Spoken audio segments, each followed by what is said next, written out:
All right, I am back. Richie Hicks Jr. Sports Podcast. I wanted to apologize.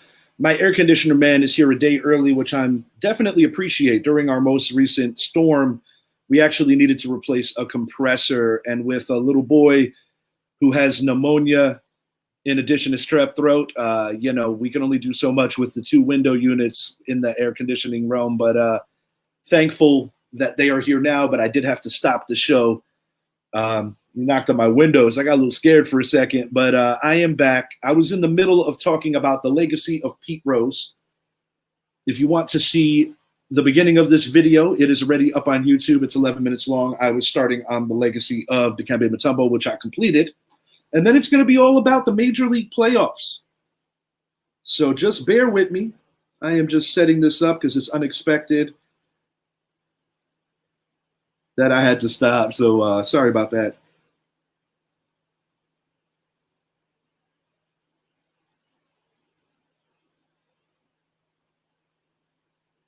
Just putting this out to my socials, and we are going to get going.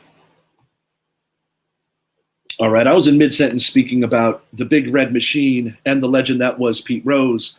The United States Major League Baseball all-time hits leader was Pete Rose.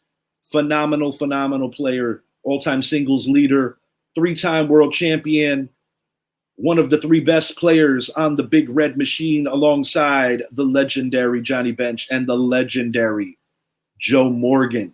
They beat the crap out of the New York Yankees. They had an epic series against the Boston Red Sox in one of the most iconic shots, which saw Carlton Fisk kind of directing the ball as he gazed into the Boston night. As the player, Pete Rose was everything and then some. He well earned the name Charlie Hustle by giving 125% on pretty much any and all plays that he was in. Off the field, as I had alluded to and mentioned earlier, a strange walk, getting suspended for life for betting on and against his team, that being the Cincinnati Reds, a lifetime ban with expulsion from the Major League Baseball Hall of Fame. And for many, many years, it has been a topic of discussion that Pete Rose should be in the Hall of Fame. And right before I got interrupted, I was alluding to the fact that before he even gets in, I think there are other names that belong in the conversation before him. Shoeless Joe Jackson, who Major League Baseball made a ton of money off of on the Field of Dreams games. He belongs in the Hall of Fame as far as I'm concerned, because most notable accounts prove that he was not in on the take, so to speak. Thurman Munson, former Yankees captain, who had exemplary numbers as a catcher in the postseasons, he belongs in the Hall of Fame. I believe that death should not cheat you out of the Hall of Fame. Now, granted, he only had half the work that Roberto Clemente did before his tragic death, but I do believe that Thurman Munson should be in. My issue I take with Major League Baseball's Hall of Fame is that it is a convenient thing when they decide to be the moral police versus other accounts. As many of you all know, for way too many years, they excluded the Negro League players from being in the Hall of Fame. And lately, if you look at some of the most recent candidates, they're getting in over guys that didn't cheat during the steroid era that should be in. Look at Joe Mauer's baseball card. I have a hard time believing that he has more accomplishments than Don Mattingly. That's another name that comes up. Same thing with Scott Rowland. I have no bad for Mauer or Rowland, but I believe that the Major League Baseball Hall of Fame committee is picking and choosing who they want in. We know that Big Papi failed the drug test. Now, granted, he complied and he had immunity on it. But him getting in, Alex Rodriguez not getting in, none of it makes sense. It's the hall of hypocrisy as far as I'm concerned. And while Curt Schilling might not be a very good person off the field, or maybe he doesn't have the most popular opinions, that should not be something that expels you from the Hall of Fame. Too many great players have been excluded from the Major League Baseball Hall of Fame, and I have said it again and again and again. I'm going to say it one more time right here before I expand on Rose. Put those guys in with all their transgressions on all their plaques and let them talk to children about the wrongs that they have done to kind of veer kids from not taking the shortcuts. and showing kids that that is not the way. Give them a chance at redemption, Major League Baseball, because you can't just erase part of your league's history, whether it was good or whether it was bad. You take people like Barry Bonds, Roger Clemens, Alex Rodriguez, to name a few. Whether you like what they did or not, or the shortcuts that they took, common sense says that each of those guys never needed that crap to be as great as they were. And I think Major League Baseball needs to stop insulting our intelligence when it comes to that. Put them in their own wing, call it the steroid era, but give these men the opportunity to make right with their complex legacies, I think would be the right way to put it.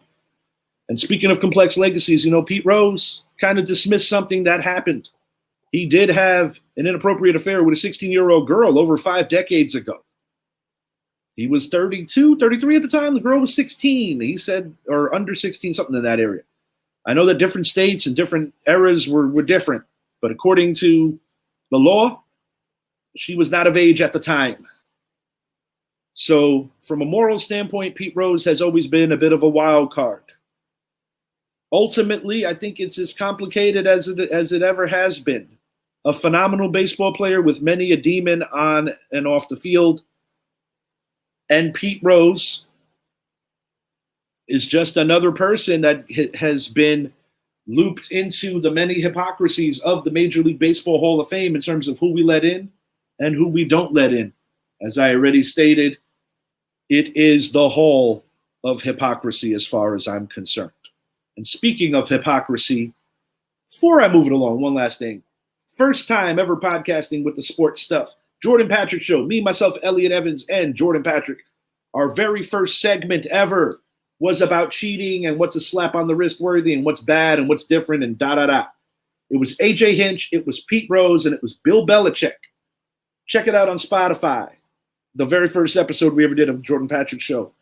And I find it eerily ironic that a day removed from Pete Rose passing away, this is the opening series of the Major League Baseball playoffs. We have the Houston Astros taking on the surprise Tigers. AJ Hinch leads the Tigers into Houston to face his former club. And I'm going to say this in the spirit of the Jordan Patrick Show. Fuck you, AJ Hinch. We have always done that. Of course, AJ Hinch, speaking on hypocrisy of a league, was allowed to come back after one of the worst cheating scandals in the history of American sports, that being the Houston Astros winning it all in 2017. Many a victim, the Tampa Bay Rays, the Los Angeles Dodgers, New York Yankees. But what he is doing currently with the Detroit Tigers is nothing short of amazing. Their rise to prominence and them being able to get into the dance is definitely a phenomenal story. But having said that, I do not believe in any metric or layer that they have an honest chance to win this series in Houston. It is a best of 3. I believe the Houston Astros just have deeper pitching. They have a better bullpen, and they have more proven talent in big game situations. Of course, I'm rooting for the Tigers because I know how much of a thorn the Houston Astros have been in the side of the New York Yankees. But I am predicting the Houston Astros put this away rather easily in 2 clean games. And what a job they have done after their horrendous start to the season to not only push for best record in the American League and almost get it, but to come back, win the West when teams like the Seattle Mariners had an opportunity to put them away early. The Mariners didn't even make the playoffs. They do catch a break because the defending world champions, who are not in the dance to defend their title, of course, the Texas Rangers, were dealing with many an injury. But I've got the Astros winning this in 2 games, and they will be moving along to the next round. Last year's number 1 seed this year took a step back in terms of the wild card. However, they have played the 1 seed well in the form of the New York Yankees. Talking about the Baltimore Orioles, limitless talent on this team. Corbin Burns leads them today in game 1.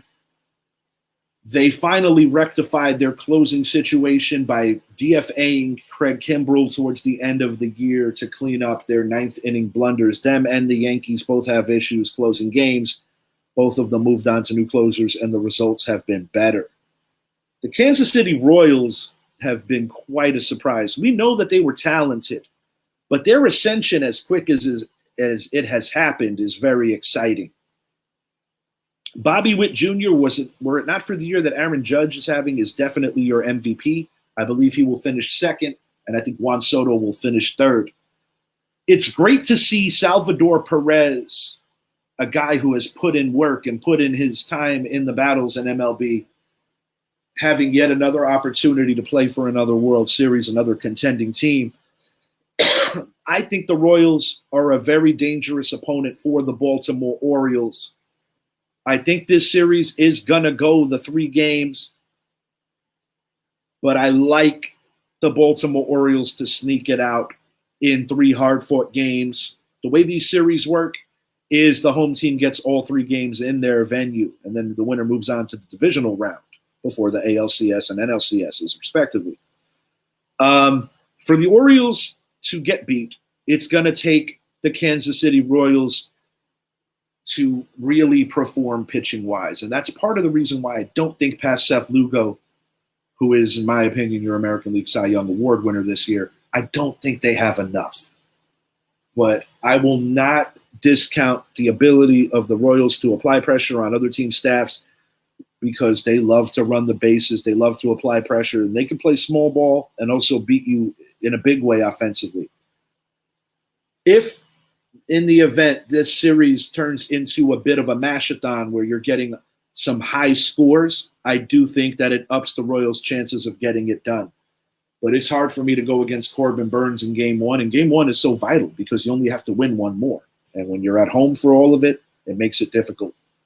I say Orioles in 3, it's going to be a good series. This is an interesting one here. The New York Mets, going back to Milwaukee, a place that they just finished playing. It took the Mets 163 games to get into the playoffs, and they ultimately played 164. The Atlanta Braves won Game 2 yesterday. The Mets won Game 1 in one of the most dramatic last day of the season games. These were bonus games because of a 3-way tie. Because of both teams splitting, the Arizona Diamondbacks, last year's National League champions, will not be in the dance. Freddie Peralta on the bump tonight. If the Mets, riding that high of emotion, can somehow win Game 1, I think they're going to win this series for sure. Against better judgment, because I know the kind of year that the Brewers are having, there's something destiny defining about the boys from Queens right now that I'm noticing that is un-Mets-like. I'm taking the Mets in 3 games. I think Francisco Lindor is going to continue to perform at a high level. And I believe that Francisco Lindor is going to really show out. I'm expecting big things also from Pete Alonso. I like this Mets roster. And this Mets pitching staff has really stepped up over the course of the second half of the year. I think they have a legitimate chance to not only win this series, but to be a surprise punch-in for the National League Championship Series because they have matched up very well with the Philadelphia Phillies. Out in Petco, we've got the Padres. Mets in 3, by the way. Out in Petco, we got the Padres taking on the Atlanta Braves. I'll be honest, guys. I think the Atlanta Braves are very fortunate to even be in the playoffs. The Padres are undeniably super talented and, in my opinion, the scariest wild card team in this tournament. They are one of the few teams that I think have the wherewithal to knock down the mighty Los Angeles Dodgers. I don't see the Phillies as mighty because the New York Mets actually match up rather well with them. So it's going to be interesting to see how that metric of it plays out. I don't see much resistance for the Padres here. I think the Braves are exhausted. I think what they've done is impressive considering that they've gotten this far without ace Spencer Strider and their fine tool athlete in the form of Ronald Acuna Jr. I got the San Diego Padres winning this in 2 games, and I think they're going to pour it on. I think the Braves are going to get whacked here. I got the Mets advancing. I've got the Braves getting knocked out. The Padres advancing. I've got the Baltimore Orioles advancing. And I've got the Houston Astros advancing. But I will be rooting for the Tigers. I will be rooting for the Royals. My best friend's a Mets fan in New York. He's been long-suffering. I'll pull for the Mets against Milwaukee. Sorry, John Olson.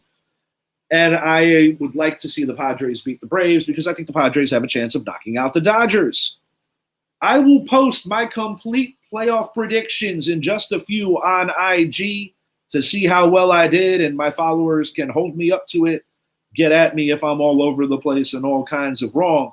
My apologies that this got broken up into 2 unexpected videos, but I am so thankful my AC guy is outside. I'll tell you, braving this heat with the situation and with my little guy being sick has been a challenge, but he's feeling better, thank God. And now we can finally get him back into his bedroom. You know, we've been keeping the house very cool and very clean. I am so thankful that I was able to scoop up those last 2 air conditioning units at Home Depot, because basically, you know, myself, mommy, and the little have been hovering in the living room, keeping cool. And I got to say, those wall units go a long way. I haven't owned one since I lived in New York. Tonight, we are shooting for an 11 p.m. show. At 11 p.m., we're going to be going in, Mike Zappi, going to see if Idris could join us as well, for Week 5, Part 1 NFL preview. So much on my mind that I want to speak on there. And you know I've been a devout supporter of Daniel Jones. I almost said Daniel Jones like Mr. Neighbors did. But, guys, the Dallas Cowboys damn near handed you that game, and you still found a way to squander it. One other thing on my mind before I get out of here. By the way, I want them to bench Jones. Drew Lock has a better arm. Honestly, it's over. It's over for Jones, at least in a Giant uniform. I do want to talk about this a little bit more with the Nick trade. It's not going to be official until next week. Listen, I love the Nova connection, and I love Dante DiVincenzo, and I appreciate what Julius Randle did for our organization. But Nick fans, I don't see how we are not a better team today than we were before the trade. Karl Anthony Towns gives us a reliable number 2 scorer that, truthfully, we did not have. DiVincenzo had nights where he played the role of a number 2 scorer. OG Anunoby has nights where he plays that role. But by bringing in a guy like Karl Anthony Towns, in addition to getting pretty good defensive prowess, now this makes Anunoby your 3rd option. Sometimes he'll be your 2nd option. But I think from a depth-based standpoint, the New York Knicks are better. Of course, I would have rather seen McBride in that deal. But you can't get what you got without giving up something. I appreciate what Julius Randle did for this Knicks organization, putting us back on the map and making us a place that free agents wanted to come to. Leon Rose has not been wrong yet since reconstructing this team, so you have to believe in the process. But it is exciting because this is the best Knicks basketball I have seen since the turn of the century. For myself, on my own behalf, I will be back tonight seeing all of you and hitting on some good football. Looking forward to it. Thank you for spending a small part of your Tuesday with me, and I am super amped. This house is finally going to cool down, and I can start using my bedroom again. We love all of you. Thank you so much for your unwavering support. You guys are the reason why we do this show. See you tonight, and have a wonderful day. Make good decisions out there. I'm out.